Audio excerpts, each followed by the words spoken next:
Hi everyone and welcome back to the channel. Today we're going to be checking out Band of Brothers Season 1 Episode 8.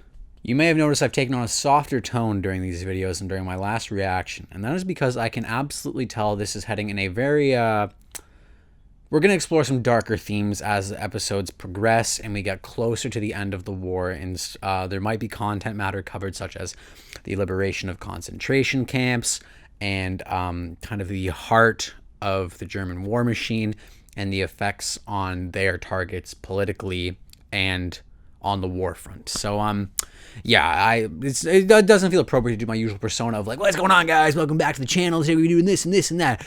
I think this warrants a bit more of a calmer, genuine, reserved tone as I approach the subject matter. So, without further ado, no big introductions or whatever. I just want to say thank you for joining. I'm looking forward to this episode. I'm very curious what we're going to get. And if you would like the episode, the reactions for the full length are on Patreon, as well as episode 9 reaction is up on Patreon right now. And the finale will be coming out very shortly on Patreon. So if you're interested in that, you can check out the full-length reactions. You will need your own copy to watch along. So yeah, if you're interested in that, feel free to go check it out. And also, we have Downfall coming out as our next movie watch, if this comes out when I think it's going to come out. I don't really have the calendar laid out in front of me, but we'll be watching Downfall on Saturday. Full length, the Patreon will be up for Downfall a day before. So if you're interested in that, feel free to check that out. Without further ado, Band of Brothers Season 1 Episode 8. The 101st Airborne had been made famous by what it did in the Battle of the Bulge. Nice. Newspapers called them the battered bastards of Bastogne. Damn. Triple alliteration. My name's David Webster. I just got back from the hospital. Good for you.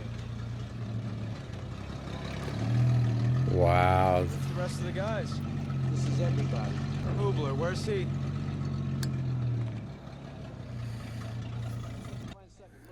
The jokesters and upbeat kind of hearted, the heart of this series has just been stripped after these deaths and casualty of the last episode. That's rough because they were always in good spirits. So it's so abrupt for this guy to come back to this and just not even recognize the personalities of these men. And Garnier. Yeah, where is Garnier? He's still your platoon sergeant? Nah, Let's go. he got hit. Blew his whole leg off. What a wake-up call for this, but oh my god. I meant to say boy and guy at the same time. Sergeant. At least they've got some winter clothes this time. They've got jackets on.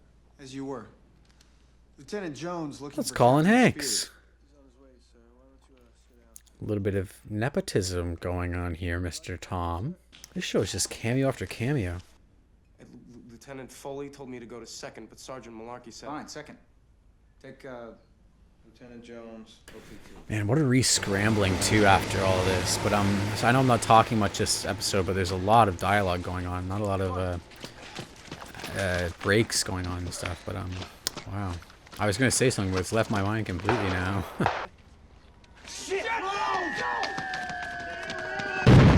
Holy. Close. Hey, all I was going to say earlier was I know I was kind of talking bad about Spears after he mowed down all those German prisoners, but I cannot deny that guy's probably the most badass member of this platoon other than Winters. Like, God level. After running through Foy like that, through those tanks, through that German line, just single-handedly, and then he comes back? Like, how can I not praise the guy? Hey, guys. It's taken? Go ahead. How did they even rebuild these battle zones after this? Like, and make these homes again and all that. Look at how clean that uniform looks compared to all these other guys. That contrast is ridiculous. Very well illustrated. Showing these guys like torn apart and just battered and beaten. This guy's clean as a whistle. Orders at night, scattered 88, snipers during the day. Yeah, we dodged some mortars on our way in. You also got some He sort does of not give a railroad fuck. He gun goes, back wow, there. impressive, buddy. Shells about the size of a deuce and a half. Sounds like a freight train. This guy's so green, it's unreal. Oh my god, Malarkey has changed so much since we first saw him in episode 1, getting yelled at by a Schwimmer. Paron and Ramirez. I'll tell him. I just need Listen to up! Got some bad news. Oh my god. Easy White.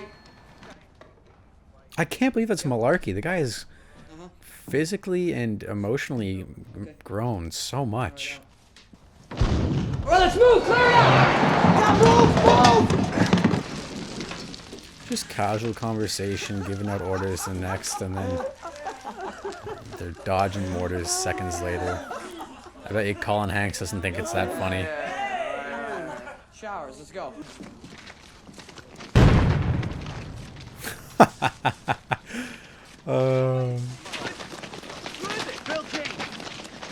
Bill King, they said? I was on my way back. In war, soldiers sometimes die in the fever pitch of a firefighter by artillery when they're huddled in a foxhole. Bill Keane, a Toccoa man, was killed because he was carrying a sack of potatoes from one building into another. It's nice to pay homage to the rather unglorious and un-cinematic deaths and say, yeah, just sometimes people die in war doing the most mundane of things, just bringing us some food.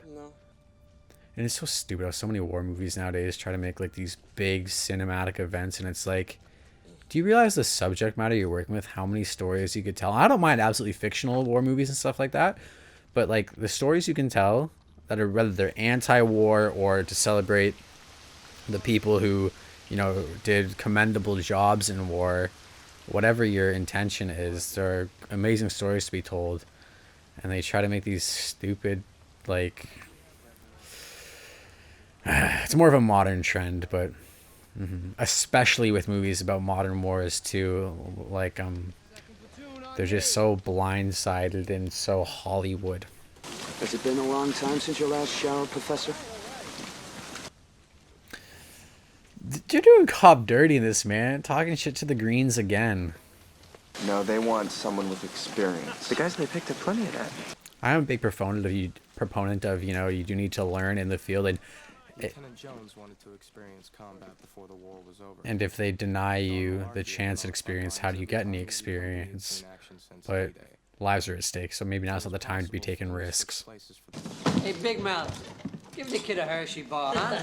You gotta be shitting me. What's up, guys? Like you do with the plays, George? Yeah, did good, huh? How you feeling? These two are always clever guys. I really, I think I'm gonna go back and rewatch the first episode after this to see each man kind of learn the ropes and see them when they're not legends of war. Grenade launches for the night patrol, huh? I just know something's going down on this patrol, man. Replacement lieutenant blew his foot off, stepped on a shoe mine. Fresh in from West Point, had to come back empty-handed. No shit. How does that make you feel, Colin? More Hershey bars and Lucky Strikes for your rear echelon fucks to board. Hey, Cobb, with the mouth, please. The kid's just trying to do his job, all right? Cobb. You guys are giving me a hard time for being rough on Cobb last time, but listen, it's just how the writers are portraying him, okay? Don't blame me, blame the writers. I am just a measly audience member. It looks like Sergeant Malarkey could use a break, sir. I've discussed it with him, and he said that he did not mind if I took his place on the patrol. That was nice of him. Winters, this guy's way too good at his job. Like to be on that patrol, sir. Fine, you can go. Oh, this might be bad news for this fella. If someone in the comments could tell me, even though an officer might have more training on whatever region there is, there's a point where combat experience for like 4 years outweighs being an officer. So if you guys could educate me on what an officer's actual education is and what gives them more proper reason to lead a mission than guys who have actually been on the ground, who really know the ins and outs of combat.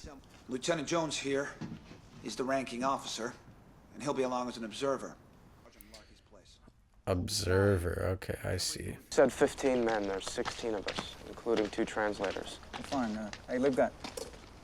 You wanna sit this one out? Yes, sir. Martin, you want to super... Thank you, sir. Then I got turned around on him. Look at Malarkey working the pots and pans. What a beauty, man. I just feel like shit's going down this episode. I can just sense it in the air. You're supposed to stay in the rear and give them cover. Yeah, it's the best place to be. Just be careful what you wish for, man, because, like, I know you're gung-ho to get in there, and you do want to, you know, I'm sure you would feel rather survivor's guilt and ashamed if you survived the war, but you didn't do much. But then again, it's like, I guess I shouldn't say that. It's a hard issue, man. It's a really, really hard to even think about. I mean, I can sit here and speculate all I want. The point is, these guys are literally on the front lines, literally risking it all. And I'm sitting here on my couch going, well, this guy should be doing this, and I think he should be worried. Like, what am I talking about, man? I just gotta sit back and experience the ride. Damn, am I excited to start the Pacific, though. Holy fuck.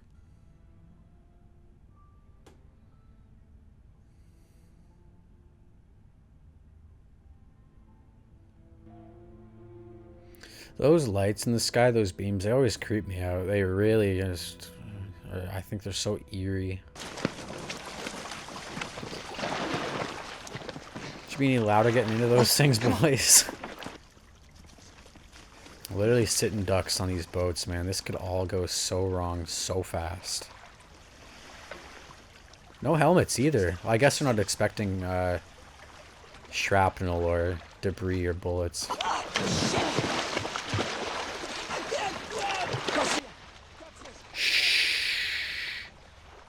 Is that Cobb back there? They just make this guy look like such a buffoon. I'm certain those cans above them. It was like a little like alarm rattlers or something. Oh, I'm expecting Colin Hanks to like bump into something. Or just make some ding dong noise somehow. I gotta give him credit though. He is a trained soldier. He's a professional. He knows what he's doing. Also, this show might as well be an advertisement for the M1 Grand. Maybe that's not an M1 Grand he's holding, but they have featured it a lot in this series, I'll tell you that. This is sick, a stealth mission. We haven't gotten a lot of stealth missions. Knowing this show, I just know a bullet could come flying out of anywhere at any second. And I'm glad I'm not too literate in history, because if I was, the tension wouldn't be as high, because I would know the rough outlines of a lot of these battle scenarios. Jackson, wait! Did he blast himself? Put it down! Put it down and keep your hands out where I can see you! Still! Oh my lord. Did they even bring a medic on this mission? Come on, in and out in 15 minutes. Oh man. We're moving out! Come on, where are you going? Other than that, this has been a pretty successful quick in and out. Oh, they're shooting this so perfectly to convey the chaos and tension of like anything could go wrong at any moment. Come on, boys, in and out, in and out, in and out.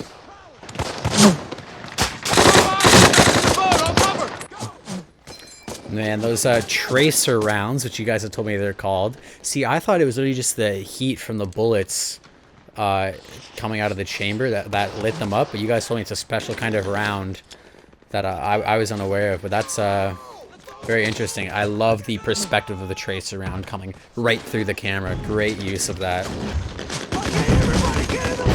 This is hectic. They're in though, they're in the boats, okay. It seems to be going pretty damn well. Oh my god. Holy, what a volley we have going on here. This is so cool. What a crazy mission. I mean, so far, I'd say this is a smashing success.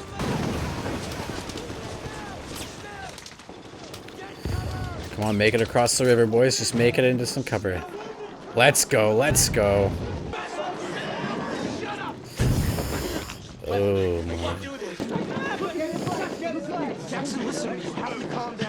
They're doing a great job of shooting this. We're seeing a lot of handheld work, which we don't see often in this show. A very handheld the chaos of this scene. Oh, no. Attaboy, Colin. He's proving himself quite well. Oh my god, this scene is insane. This is crazy.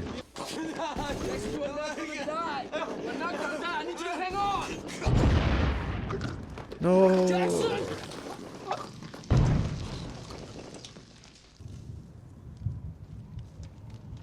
Did they put that in the report on the ADA?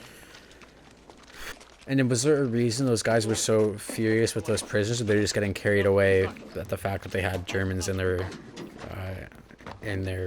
captive. Man, that was a crazy scene. Talk to your men. What a sequence. That whole sequence was like incredible. Oh, I got chills, man. That was good. That was incredible.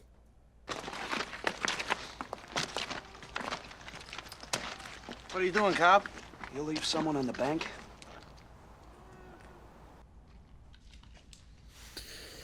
Jeez Louise. These last few episodes have just been next level. They've all been great, don't get me wrong, but these have been some next level stuff, guys. What you looking at, Webster? That's what I thought, college boy. What the fuck, man? You drunk, trooper? Leave me alone. What a I will restrain myself because he is an actual, real life person who lived in history. And I don't know the full context. I only know what the show's presenting, but if he was a fictional character, I'd say the guy's... I ain't gonna say it. He gave him a successful patrol, now he wants to. These last episodes have been just rough, man. Just like stripped of all that kind of like feel-good camaraderie that we've had to carry us through the darker moments, and now it's just like the home stretch. It's nothing but we have to take this seriously now, guys. He's so proud he wants you to do another patrol across the river tonight. That's one way to put it to him easier. Any moment now, the outpost we hit last night will go up in flames. Martin? Yes, sir. Means we'd have to venture farther into town this time. Captain Spears, you have the map, please? Yeah, Sergeant Grant. Which means in the morning, you will report to me that you made it across the river into German lines. We're unable to secure any live prisoners.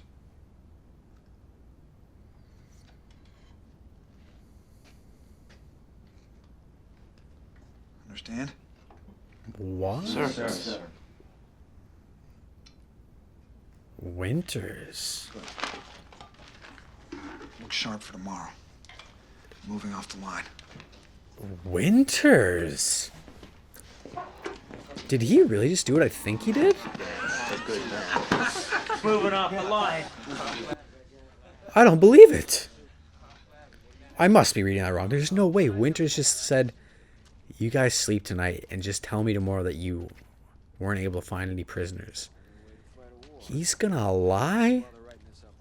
I have to be reading this wrong. Might actually enjoy it. Okay. I think you might be honest. Dan Jones, Sir. join us at the company CP. And there we go. Lieutenant Jones? Regiment has seen fit to promote you to first lieutenant. Wow. Want you on staff up there. So a second patrol never happened. Word was Captain Nixon wrote up a bogus report and regiment never got wise. Wow. Did our man just level up? Congratulations, Major. Major Winters. More like Major Legend. This guy might be the greatest leader I've ever seen in any form of media ever. I'm curious of the fact that he lied about a second patrol, if that's like controversial among World War II historians or whatever, or like people have some opinion, but this is a man who knows when to make certain calls, and holy does he excel at it. And just like that, he's not green anymore, and they're being nicer to him. This song. How could anyone ever know of the price paid by soldiers in terror, agony, and bloodshed if they'd never been to places like Normandy, Bastogne, or Hagenau? Oh my God, what a beautiful episode. By the time they left Hagenau, Easy Company's European campaign had taken them from England to France, Holland, and Belgium.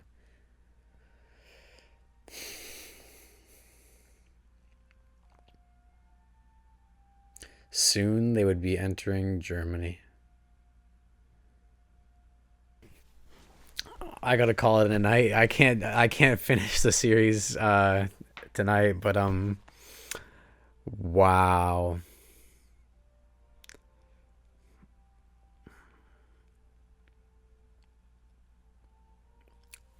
I just think that episode was so good, and I don't know, like, the story of that episode wasn't anything particularly groundbreaking compared to others, but that last scene, just about how nightclubs were booming again, and Miami was a tourist hotspot, and it was looking like peacetime, and then the way that that theme song came in, and just it all just came together so well, and that soon they would be entering Germany is so foreboding, yet so hopeful, because it says soon they'll be entering Germany, soon the war will be won, soon the audience is also going to witness the horrors of concentration camps, and that as audience members is going to be a rough ride for us, but we need to get there, and we're going to get there, guys. We're going to get there. Thank you to the following patrons for supporting my channel and making this content possible.